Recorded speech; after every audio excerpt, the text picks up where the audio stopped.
শীতকাল এসে গেছে, বাজার এখন প্রচুর শীতের সবজি পাওয়া যাচ্ছে।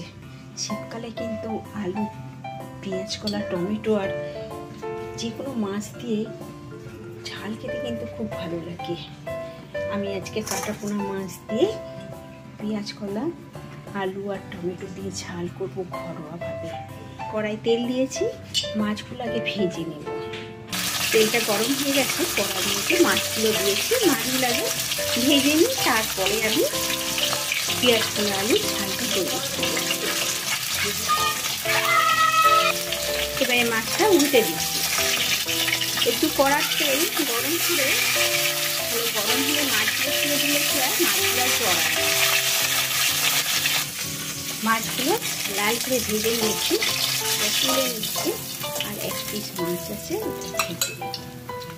সবকটা মাছ আমার ভাজা হয়ে গেছে। কড়াই তেল আছে, তেলের মধ্যে আগে টমেটোটা দিয়ে দেবো।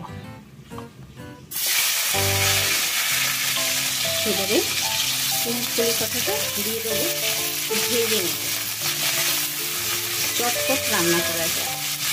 অল্প একটু নুন, হলুদ দিয়া পেঁয়াজ কলা টমেটোটা একটু ভেজে নিই, তারপরে আলু দেবো। এভাবে ঘরোয়াভাবে এই আলু, পেঁয়াজ, কলা, টমেটো ঝাল খেতে কিন্তু মাছ দিয়ে ভালো লাগে।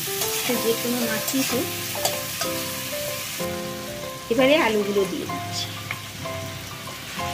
আলু, পেঁয়াজ, কলা, টমেটোটা একটু ভালো করে ভেজে নিই।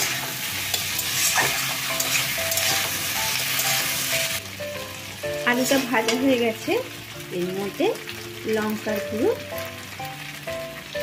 হলুদ গুঁড়ো আর অন্য কিছু আমি মশলা দিচ্ছি না। লঙ্কা, হলুদ গুঁড়ো দিয়েই ঘরোয়াভাবে আমি এই পেঁয়াজ, কলা, আলুর ঝালটা তৈরি করছি। এতে বড়ি দিলেও খেতে ভালো লাগে। পরিমাণ মতো জল দিচ্ছি। পরিমাণ মতো জল দিয়েছি। আলুটা সিদ্ধ হবে, একটু ঝোল ঝোল টাইপের রেখে দেবো। ঝালে এটা ফুটে উঠেছে, পরিমাণ মতো নুন দেব।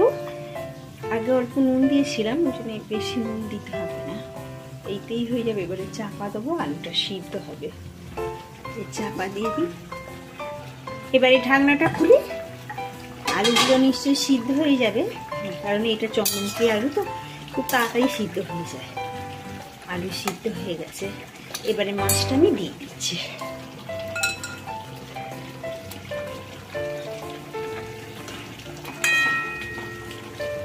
মাছটা দিয়ে দিচ্ছি, একটু সিদ্ধ হওয়ার জন্য অল্প একটু চাপা দিয়ে দিচ্ছি। ঢাকনাটা এবারে খুলি। মাছটা সিদ্ধ হয়ে গেছে, এবারে একটা পাত্রে ঢেলে নেব। একটু রস রেখেছি ভাতে খাওয়ার জন্য।